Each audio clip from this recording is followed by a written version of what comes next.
Live from the campus of Penn State University, this is PSN News. It's Wednesday, April 12th. We have all you need to know about the expansions of community support organizations and highway construction updates. We also have more on the federal government's ongoing debate on abortion access, along with your weather, sports, and entertainment updates. Stay tuned.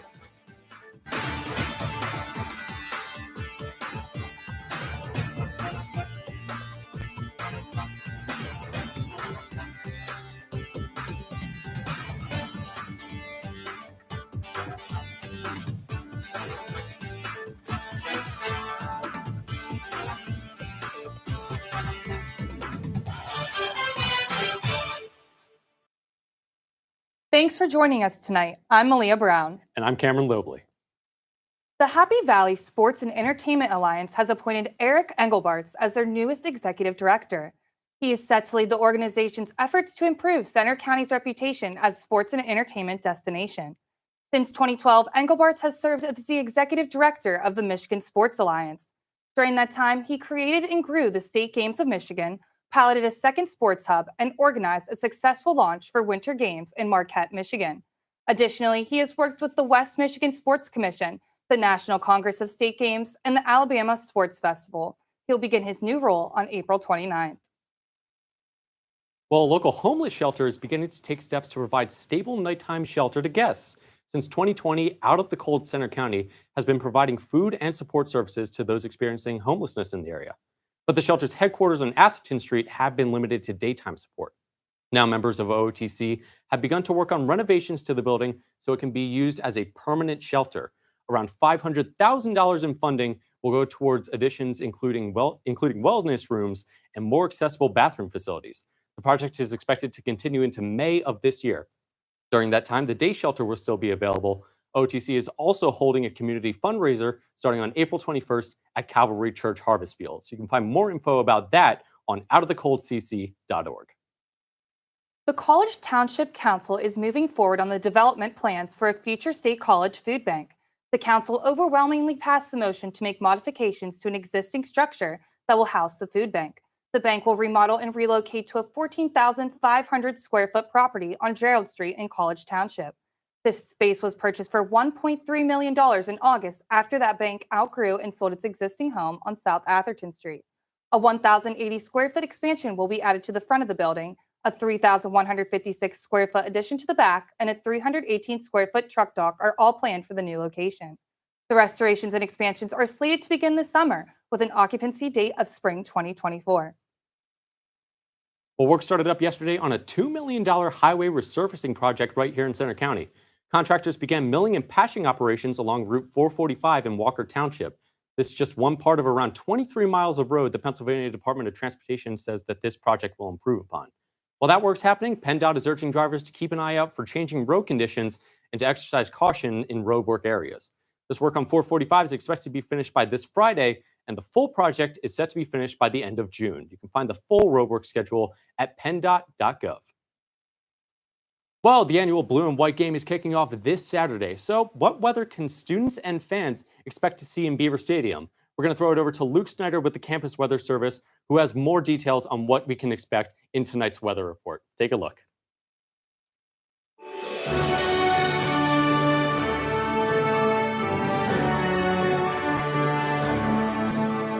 From the students of Penn State Meteorology, here is your Penn State Campus Weather Service forecast. Good evening and happy hump day. I'm student meteorologist Luke Snyder here for your Wednesday evening forecast. Taking a live look from Beaver Stadium, you can see completely clear skies right now, not a single cloud in sight. And that's been the trend for much of the day thus far. And then taking a look at current conditions right now in University Park, you can see we're currently sitting at around 79 degrees right now with the feels like of 78. So it's still going to be very warm, not much chillier than it actually is right now. We do have a dew point of around 43 degrees right now, causing the air to be very dry. I know it's been very hazardous for fires right now, so let's make sure to continue that into the evening and make sure not to burn anything and just stay aware of that.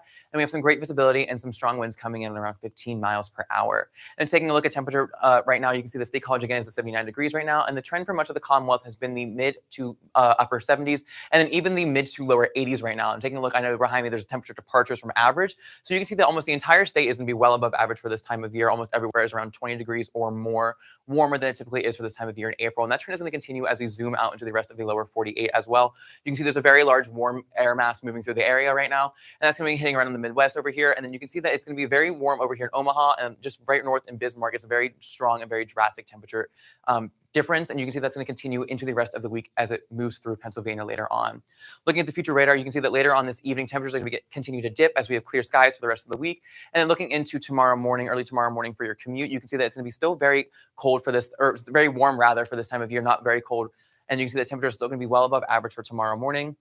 And they're going to continue as we move into Thursday afternoon as well. You can see much of the state is going to be experiencing these upper 70s and lower 80s. Almost the entire state is expected to reach above 80s for their high recorded temperature tomorrow. And then as we move into Thursday night into Friday morning, you can see that a lot of places are going to be dipping a little bit colder, and it's going to be a little bit chillier than usual. And many places are going to be reaching a recorded low of below 50 degrees for early Friday morning.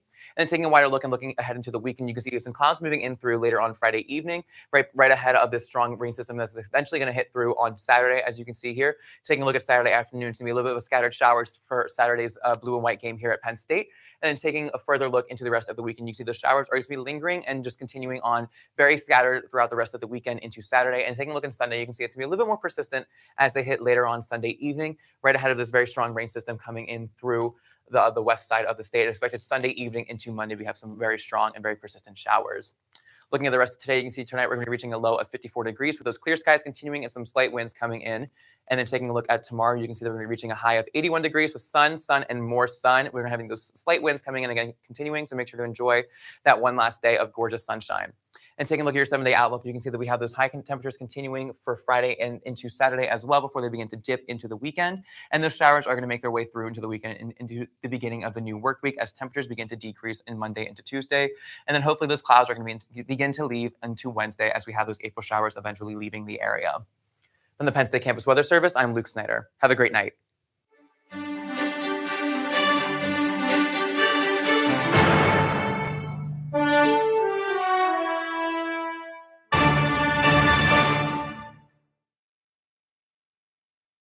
Welcome back to PSN News. I'm Ashley Mascaro with your sports update.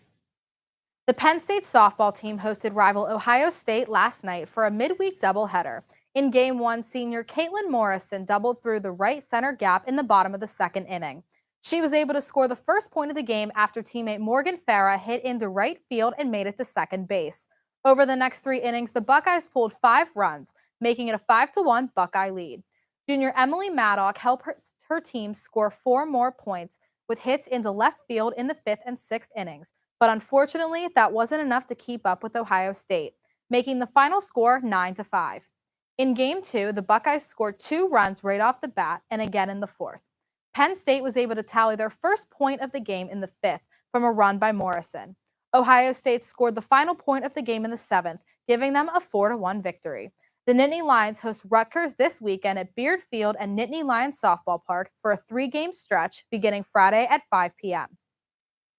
The Penn State women's tennis team hosted Nebraska on Sunday afternoon for singles and doubles matches at Sarney Tennis Center.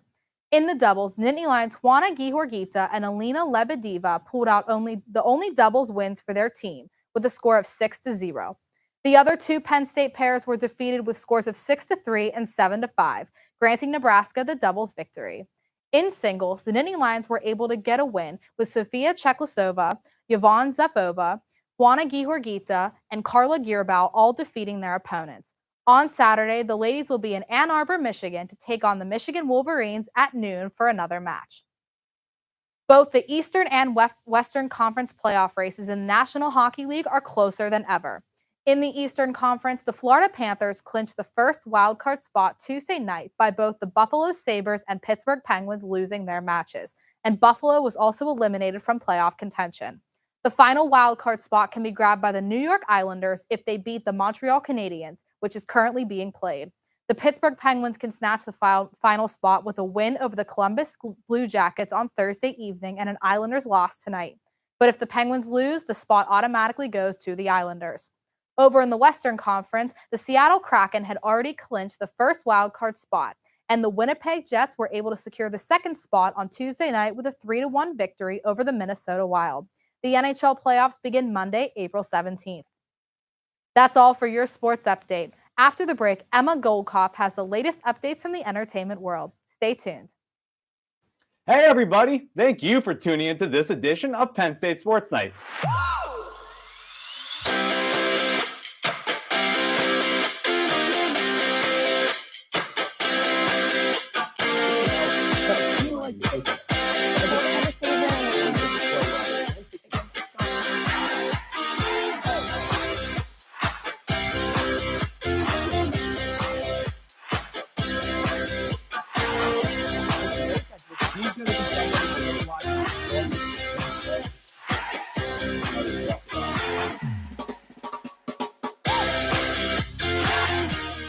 For all of us here at the Belisari Media Center, we are Penn State Sports Night. Live from the campus of Penn State University, this is PSN News. Penn State Network News is a student-produced, bi-weekly live news show featuring all student talent. From local and national news to sports, entertainment, weather, and live interviews, we have it all. We also feature student-made packages from across campus. Airing every Monday and Wednesday at 7 p.m. We are PSN News. Be sure to check us out on Twitter and Facebook at PSN News, on Instagram at Penn State Network News, and to subscribe to our YouTube channel at youtube.com/PSN News. Have a good night and stay safe, Penn State.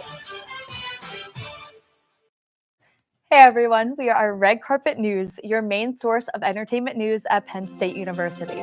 Man, this festival is going to be popping. I'm Alex Porzillo, here with Aiden Harold.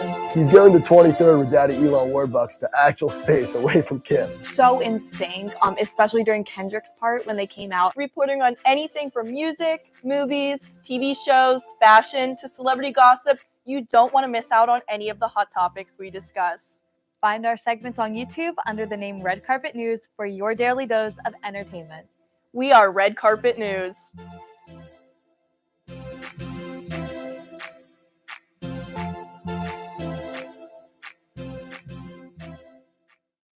Welcome back to PSN News. I'm Emma Goldkopf with your entertainment update. Penn State's Old Main Open House took place this past Monday afternoon in the midst of a beautiful sunny day. The event, hosted by the Penn State Alumni Association and Lion Ambassadors, showcased a guided tour of the building with a grand ending at the top of the bell tower featuring a spectacular view. Outside Old Main, students were also able to snack on popcorn and other goodies while reading up on the history of the structure. Old Main was first completed in 1867 and is now an administrative building for the university, housing the office of the president and other officials. Today in the Hub Robeson Center, the headliner and acts for the 2023 Movin' On Musical Festival were announced. Headlining the festival is Grammy-nominated rapper J.I.D., along with acts from Upsall, Neon Trees, and Coin. The festival will be hosted on April 28th at the IM Fields. Movin' On is among the top 5 student-run music festivals in the country, with this year being the 48th year. The free music celebration is intended to wish graduating seniors well as they're moving on from Penn State. In other campus news, the Stick Mirror exhibit is on display in the Art Alley in the Hub Robeson Center. Field reporter Samantha Varelli has the details. Take a look. The Hub Robeson Gallery is featuring an exhibition called Sticky Mirror, created by artist Sarah Sutton, which is on display in Art Alley in the Hub Robeson Center. Sutton is from Rochester, New York, and is interested in visual perception and speculative futures. The painter's work has been shown in Europe and all across the United States. Sticky Mirror is a collection of monochromatic black and white oil paintings with complex ideas behind the art, like scalar fluidity and psychic spaces. The name of Sutton's collection actually has a double meaning. Primarily inspired by the work of philosopher Timothy Morton, the phrase sticky mirror refers to the relationship between objects and humans. Beyond this, Sutton hopes her paintings and the ideas behind them stick with the viewers. And according to curator and senior gallery manager Robert Sparrow Jones, students really do engage with the art. We get such an interesting reaction from the student community. It's really wonderful to hear the inventive ways in which they come to the work. I always come through and see students looking at the work and visitors looking at the work. It's really awesome. Jones said the gallery gets a lot of traffic, so it makes for a great opportunity for artists to get their work out there. One of our missions is to show work from underrepresented artists or work that we find intriguing that would be difficult for an artist to show in a commercial gallery. What stuck out to Jones about Sutton's work was her philosophical take on her paintings. I was drawn into what it was saying to me visually, but also I was really interested in her underlying kind of messages that the work is portraying. The exhibition will be open until at least May 30th. Reporting for PSN News, I'm Samantha Varelli. The Hub Gallery currently features multiple artists and exhibits like Sutton's. These displays will continue to be updated throughout each semester.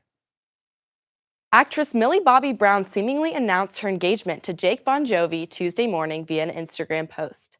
The picture features the two smiling ear to ear and Brown with a diamond ring on her finger. The Stranger Things star quoted a Taylor Swift lyric in her caption saying, "I've loved you 3 summers now, honey, I want them all." Bon Jovi, son of rock and roll legend John Bon Jovi, posted a similar photo on his Instagram with the caption "Forever." The two have been linked since 2021 and went official on social media in November of that year. They made their first red carpet appearance together in March 2022. The couple has already been criticized for their engagement due to their young age, with Bon Jovi being 20 and Brown 19. However, the comment sections of both Instagram posts have been flooded with congratulations. That's all for your entertainment update. After the break, interview anchor Emily Foley will be speaking with Gabby Harris, the Executive Director of the Student Programming Association. Stay tuned. Ready, mics? 3, 2, fade in on 2, mic and cue. This is Nittany Talk. Like us making shows I would say spring. Slow down. When he knew that, how do you think? I know. She like continues to hold her values and everything though, and I think that that's really important. So yeah, and self-care Saturday. And you lose a lot of sleep. Yes, agreed. Yeah.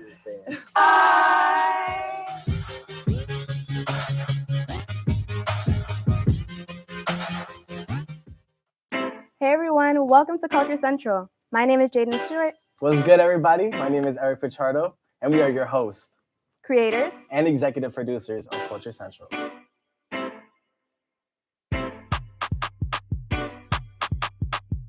Is this Whitney Houston? We're doing things that have never been done before, so welcome to the family. If you don't include human beings, you cannot accurately model the way the climate has changed over the last 50 years. And I don't know that we're ever going to be free of some sort of bug. A natural state of motion for something to be in is to remain in its current state of motion. Been lucky enough to discover various things out there. Pulsars, exoplanets, and some other phenomena that ended up being interesting. Hi, I'm Johnson Gary with Asking Penn State. With Asking Penn State, Asking Penn State. Asking Penn State. Asking Penn State. Welcome back to Asking Penn State.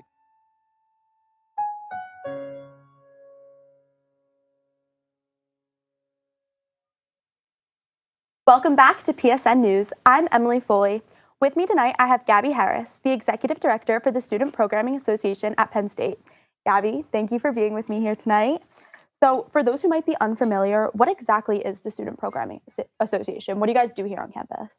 So the Student Programming Association, or what we call it SPA, is an affiliate org on campus, just like Thon, Homecoming. And our mission is to enhance the student experience, and that is through providing diverse programming, events, activities, and just providing resources for Penn State students.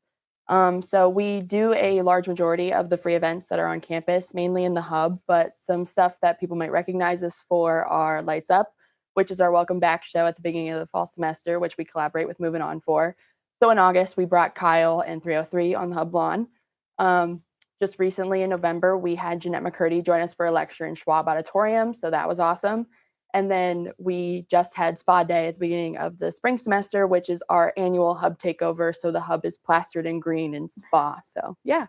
Yeah. So as executive director, what are you doing? Like, what's your role? So being the incoming executive director, I'm pretty new to the role, but my responsibility is to oversee the general, just overall operation of the org.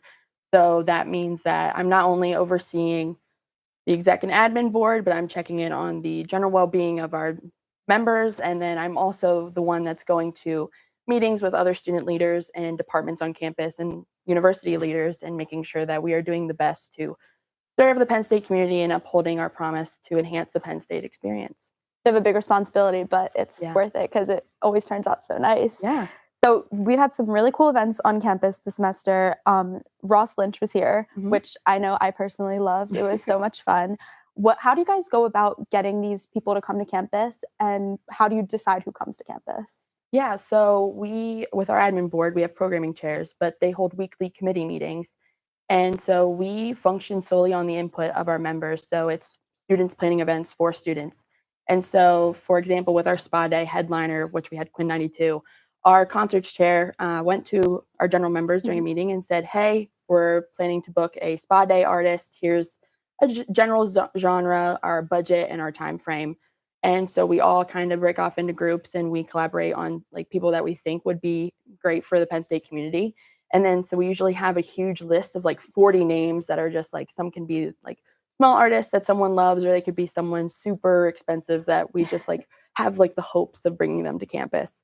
But from that process, we then like go to the next meeting and we look at their stats. So we look at their Spotify hits, their following, their overall name recognition, just who they are as a person, and kind of decide to narrow down the list into an even smaller list. So then at the next meeting, we can watch live performances, see if the vibes are good, if we think that it would be a great experience for Penn State students.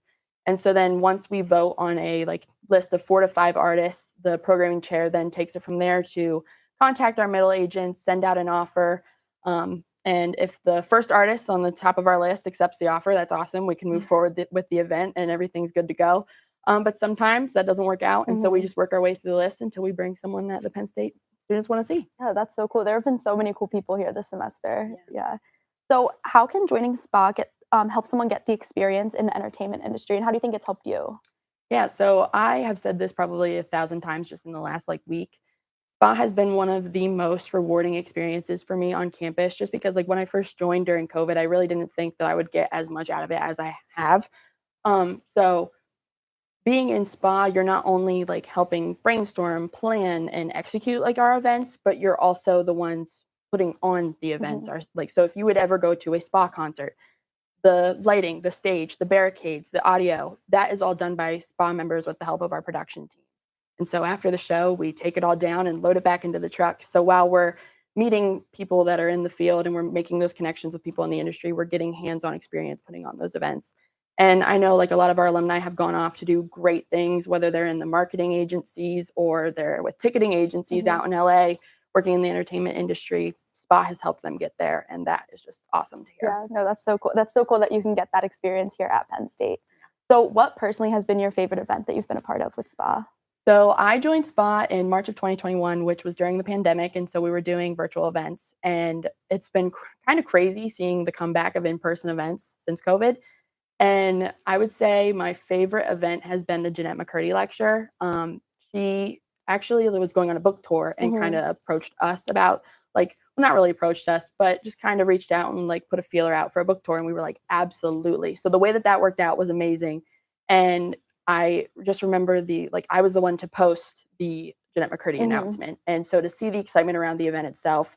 And then we also moved to Schwab Auditorium for this event. So going to a new place, a new venue, and then just the message that she had, it was just amazing. And it's going to be something that I take with me forever. Yeah, that was a really good one. So how can students who maybe didn't know about SPA before now get involved with SPA?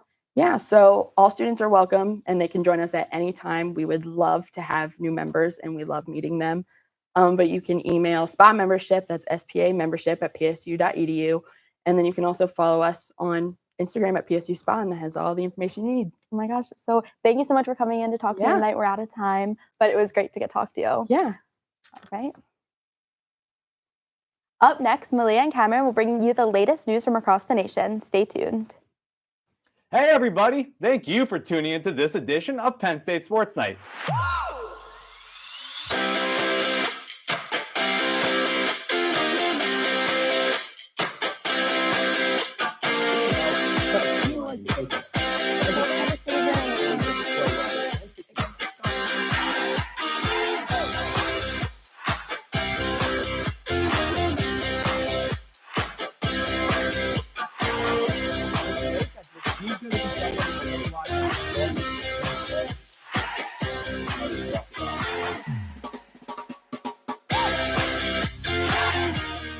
For all of us here at the Belisari Media Center, we are Penn State Sports Night. Live from the campus of Penn State University, this is PSN News. Penn State Network News is a student-produced bi-weekly live news show featuring all student talent. From local and national news to sports, entertainment, weather, and live interviews, we have it all. We also feature student-made packages from across campus. Airing every Monday and Wednesday at 7 p.m. We are PSN News. Be sure to check us out on Twitter and Facebook at PSN News, on Instagram at Penn State Network News, and to subscribe to our YouTube channel at youtube.com/PSN News. Have a good night and stay safe, Penn State. Hey everyone, we are Red Carpet News, your main source of entertainment news at Penn State University. Man, this festival is going to be popping. I'm Alex Porzillo, here with David Harold.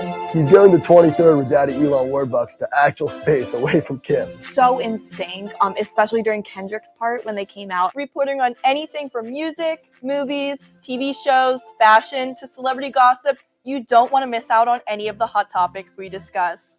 Find our segments on YouTube under the name Red Carpet News for your daily dose of entertainment. We are Red Carpet News. CCR next year.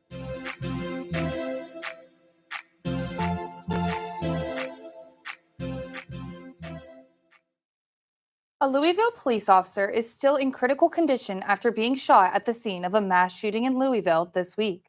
Nicholas Holt responded to a report of an Old National Bank employee opening fire at his office earlier this week.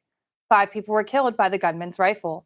As police arrived, shots were still being fired inside Old National Bank, and the shooter was killed in an exchange of gunfire. In Louisville, the gunman was identified by the chief as 25-year-old Connor Sturgeon, who she said was live streaming during the incident. Meta, the parent company of Facebook and Instagram, issued a statement saying that it had quickly removed the live stream of this tragic incident. 9 additional people, including 2 police officers, are being treated for injuries. One of those injured passed away Monday night. This is now marked as the 15th mass shooting to occur in the United States just this year. The Iowa Attorney General's office is receiving criticism for its recent move to pause payments for abortions and contraceptives for victims of sexual assault. A spokeswoman for Iowa Attorney General Brenna Bird said in a Des Moines Register article that the pause is part of a, quote, top-down, bottom-up audit of victim assistance. The move comes in the wake of a set of conflicting court rulings that are leaving the future access to popular abortion medication mifepristone uncertain. Victim advocates say that the pause is catching many off guard and that it's a serious medical and financial risk to those who relied on state funding. The nation's top health official is calling out a court judgment that is endangering the availability of mifepristone, a form of medication abortion. Health Secretary Xavier Becerra said this judgment was, quote, not America, and that he would ignore the judge's orders if necessary. The drug was authorized by the Food and Drug Administration in 2000, which is administered by the Becerra's Health and Human Services Department. He emphasizes that he wants the courts to overturn this, quote, reckless decision. He highlighted that for the time being, women have access to mifepristone. This was after a federal judge in Texas put his Friday order on hold for a week, so federals may file an appeal. After 2 independent and conflicting court opinions in Texas and Washington on the legality of this drug, there is uncertainty over access to the most widely used form of abortion in the United States. The Nashville Metropolitan Council has unanimously voted to reinstate a Tennessee lawmaker just 4 days after he was removed from office.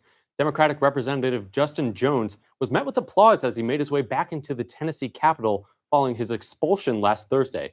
He and fellow Democratic lawmaker Justin Pearson were expelled by Tennessee Republicans after the 2 joined in protest for gun reform following the recent shooting at a Nashville elementary school. Along with political controversy, the expulsions drew accusations of racism. Fellow protester and Representative Gloria Johnson, who is white, was spared expulsion by 1 vote. Both Jones and Pearson are black. Today, Representative Pearson's district in Memphis is set to hold a special session to determine his reinstatement. The 2 representatives have both said that they plan to run for their seats in the special elections. And that's going to wrap up our show tonight at PSN News. Be sure to check us out on Twitter and Facebook at PSN News, on Instagram at Penn State Network News, and to subscribe to our YouTube channel at youtube.com/PSN News. Have a good night, and as always, stay safe, Penn State.